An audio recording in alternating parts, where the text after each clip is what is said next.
Software వాళ్ళకైతే ఒక timing end అనేది ఉండదు. స్టార్టింగ్ థంబ్ అనేది ఉంటుంది కదా, ఈ క్లోజింగ్ థంబ్ అనేది ఇంకా వాళ్ళకి తెలియదు, మర్చిపోవాలి కూడా.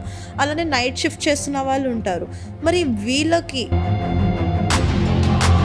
ఒక సాఫ్ట్వేర్ పర్సన్ 10 గంటలకు లాగిన్ అవుతున్నారు. అతని డే మొత్తం 10 గంటల నుంచి అతను లాస్ట్ పంచ్ అవుట్ చేసేంత వరకు.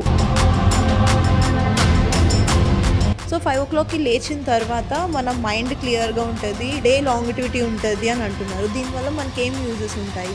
ఒక పర్సన్ సాఫ్ట్వేర్లో తీసుకున్నటువంటి పర్సన్ కావచ్చు, ఒక ఆంటర్‌ప్రెన్యూర్ కావచ్చు, ఒక స్టూడెంట్ లైఫ్లో ఉన్నటువంటి వ్యక్తి కావచ్చు, నార్మల్గా వచ్చేసేసి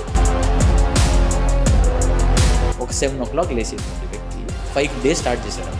ఎవ్రీడే ఫ్రీగా 2 గంటలు వస్తుందా లేదు? రోజుకి 2 గంటలు, గంటకి 60 రోజులు, అలా ఒక సంవత్సరం అంతా చేసామనుకోండి. సో మీరు ఏమంటున్నారంటే ఒక్క రోజు లేవండి నేను చేపట్టుకుని నడిపిస్తా అంటున్నారు కదా. నేనేం చెప్తున్నానంటే,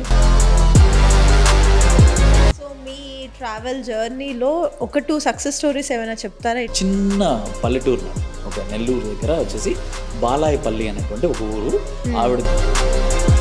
ఆవిడ వచ్చేసేసి ఆవిడ ప్రామిసరీ నోట్స్ రాస్తారు కదా మేడం, బాండ్ పేపర్స్ రాస్తారు కదా, ఇంత తప్పు ఉంది ఇంత తప్పు ఉందని చెప్పి.